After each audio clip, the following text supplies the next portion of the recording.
Ai.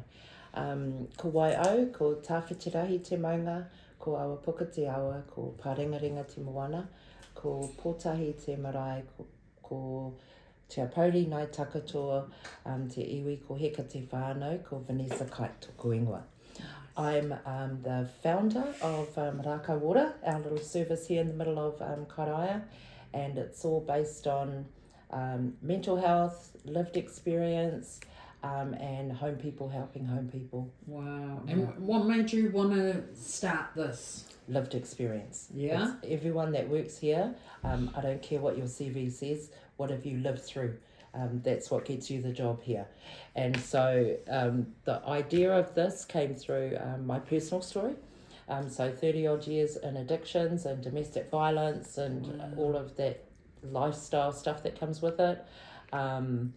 And a solo mum of 6, and it was our journey, and those quiet times, everyone makes it all look so much fun, or we ignore that, you're sitting there with a black eye or whatever, just, it's just a woman's lot, it was always that kind of kōrero.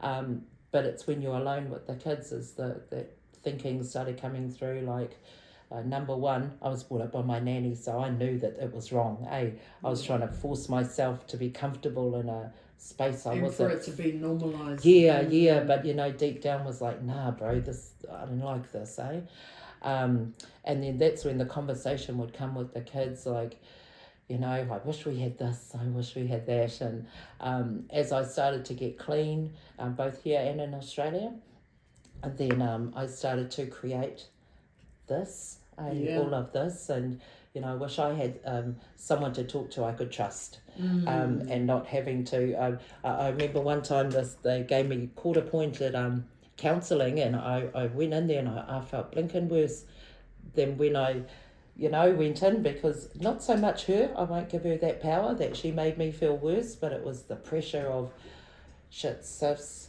the police, who's this woman going to tell, all of that. So I knew that, so I held heaps of stuff back from her and just ticked that box. So I knew that when I was going to do it, I was going to do it different, So everything that we've done here is all around our lived experience, right down to the kids having ugly haircuts or no haircuts. We're trying to cater for, I built it to look after me back in those days, if that makes sense. Yeah. And what do you think, what are some of the things that would have helped you earlier to get out of the situation you were in? You know what, that's there's, the more I study and the more I meet whānau, we're dealing with intergenerational stuff. So I'm not too sure, but I there's the obvious things like being able to whakawhanaunga with someone, a Māori woman would have helped, aroha mai for the ones that aren't, but there's just something in being with our own that we don't have to waste plenty of words, because we get it in our eyes and our feelings and stuff like that. But there's so much intergenerational traumas and things and normalities, like you said, society think it's all good. What are you complaining for? Think you'll need out. What's the fucking famous thing? Someone's always way worse off. Yeah. But it's fuck, I'm in a bad place too. Yeah. We minimise our trauma and our experiences to sound like we're handling it. Yeah. But we don't have to handle it, We don't have to. We need those boundaries. So what kind of support does Rākau Ora offer those in crisis? We have quite a few initiatives. So we're sitting in our after hours space right now. It's the first in New Zealand, and I keep going to talk to you. That's all right. That's all right. It feels rude. Kia ora. It's the first in New Zealand. So during my clinical practice,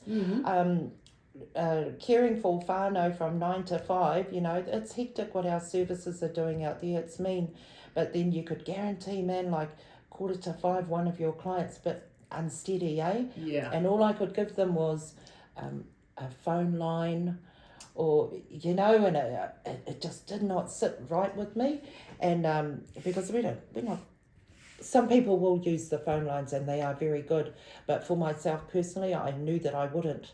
And so that kind of knowledge, speaking with our whānau about the times when they'd start to feel a bit, when the mauri was a bit stirring, and it was definitely around dinner.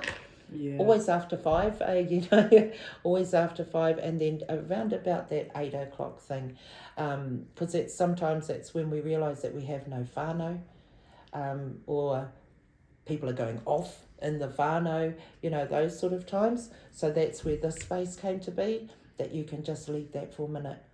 Just come hang out with us in this space from 5 to 9, so you don't have to go make unhealthy choices of where to get some space. You don't have to go straight to the hospital and, commit yourself, that kind of thing. We had one example of a lady who came down here, and she comes in and she reckons, can you fellas hook me up with subacute up at the hospital? Only young, beautiful, beautiful girl. And that was her only way of knowing how to handle her stresses. And then I kind of fibbed a little bit. And I went, I'll ring them soon. And I would have if she escalated. And that's the joys of being a clinician as well. I can feel that, I'd never practice unsafe. But after she spent some time here, she was watching Bridgerton. I was like, bro, you're watching food stuff. I know what I think. But she had a laugh with the girls. There was no one down her throat like, why are you still with him? Why are you this and this? It wasn't about that in that time.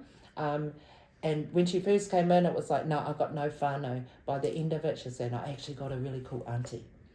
And so we were able to do that. So, those kind of things that may seem cool. Little are huge. So we're kind of almost rewiring her brain that when things go really bad, you don't have to run to the hospital, which is really good if you need it. Sometimes it's just about that social interaction, being with wahine who know what it's like. Yeah. So you don't have to stand there and go, yeah, I got the bash, or whatever. We already know you have. It's more like, how are you? You all right? Whatever. And we take it that way. So that's what this space is about. That's awesome. Yeah. And just talking about that, say a mother of 3 walks in with her babies, and she's wanting help to get out of her situation that she's in at home. What's the step-by-step process that you fellas would do with this mother of 3? First thing we do is hold those babies. Yeah, we hold those babies. Now, from our after hours thing, we got the demand was that we open during the day as well. Because of that, so we weren't getting too many women because they got all the kids at home, you see, to be coming in those after hours. But the daytime they could, whether the man was off wherever, whatever it is, the daytime was better. So all of us here around the step-by-step there is take her babies off her for a minute, man. Because as you can tell, if someone's got the courage to come in here to complete strangers, she's been trying to do these kids, probably yelling at them. We've all done that, like, shush, I got fucking untold other stuff to do. And that's normal. We'll grab the babies, make sure they're all right. Not take it away in the same space, As a counsellor and mental health nurse, like the girls would come and get me to come and assess her, and I can, I do my shit. And then we can see whether she needs referral. Most will need referrals onto other people because we don't have the programs here. We're just your entry point to the other systems. But we're there all the time. Hey, we're going to ring you, make sure they're looking after you right, and you can come down here whenever you want, and follow up on those referrals for people.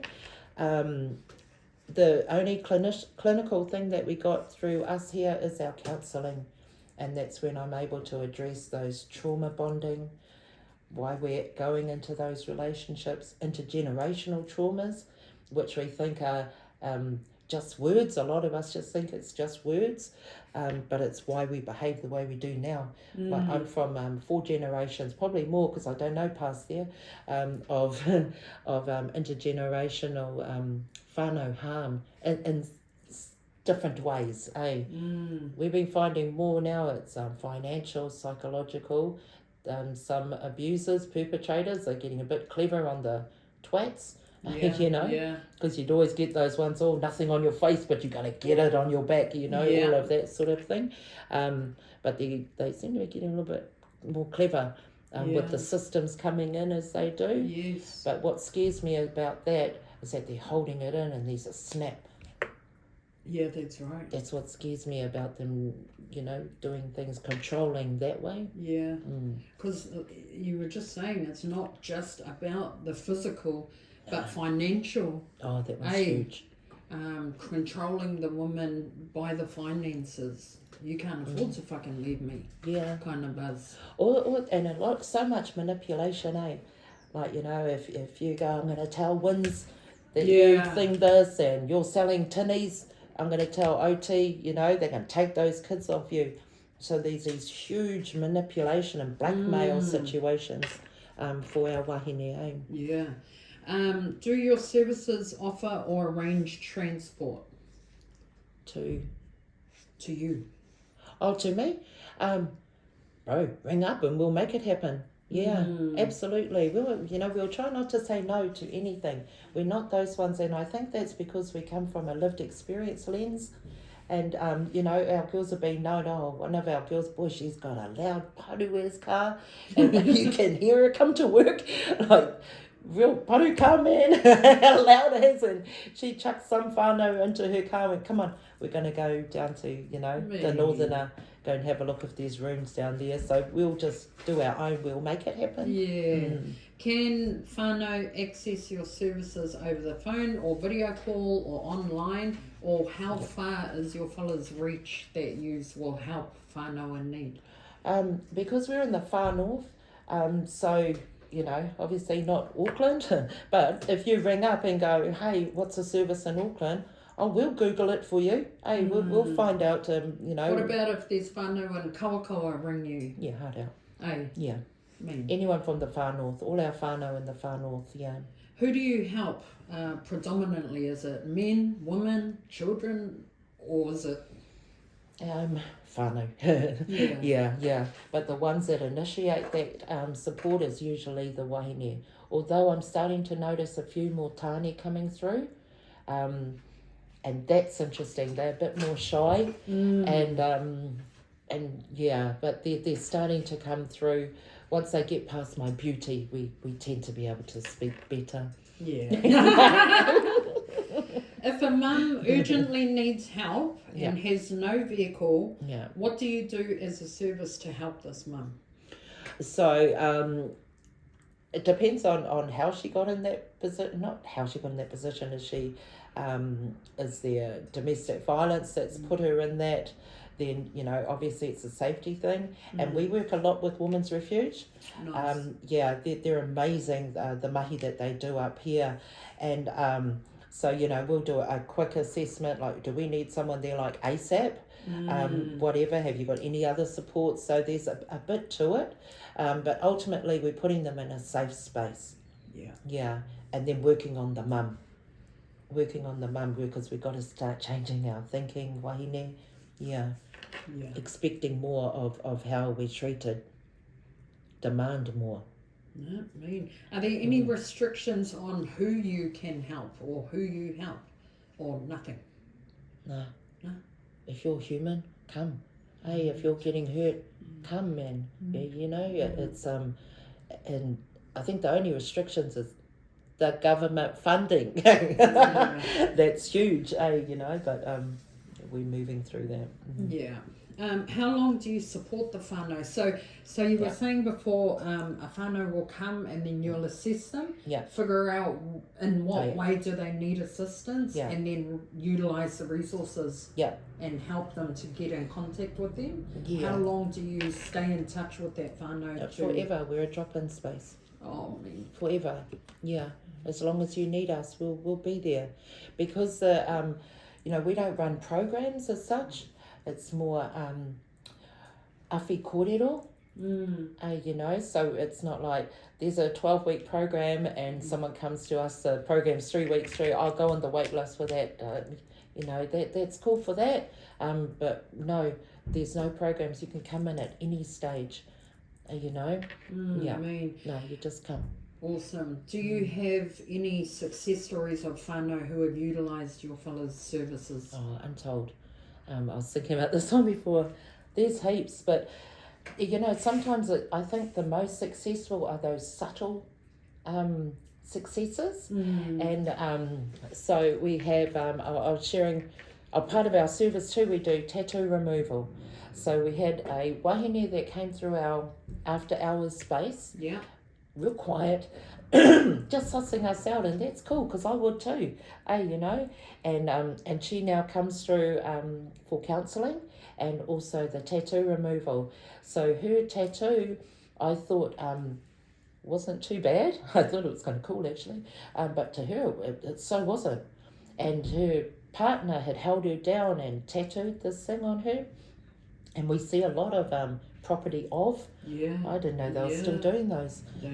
Property of. Oh boy, I'm glad to get the laser and take them off. But you know, taking that off her. So she was saying that every time she brush her teeth, and you know, and she's a godly woman now. That's what was helping her journey was religion, but it was always a reminder.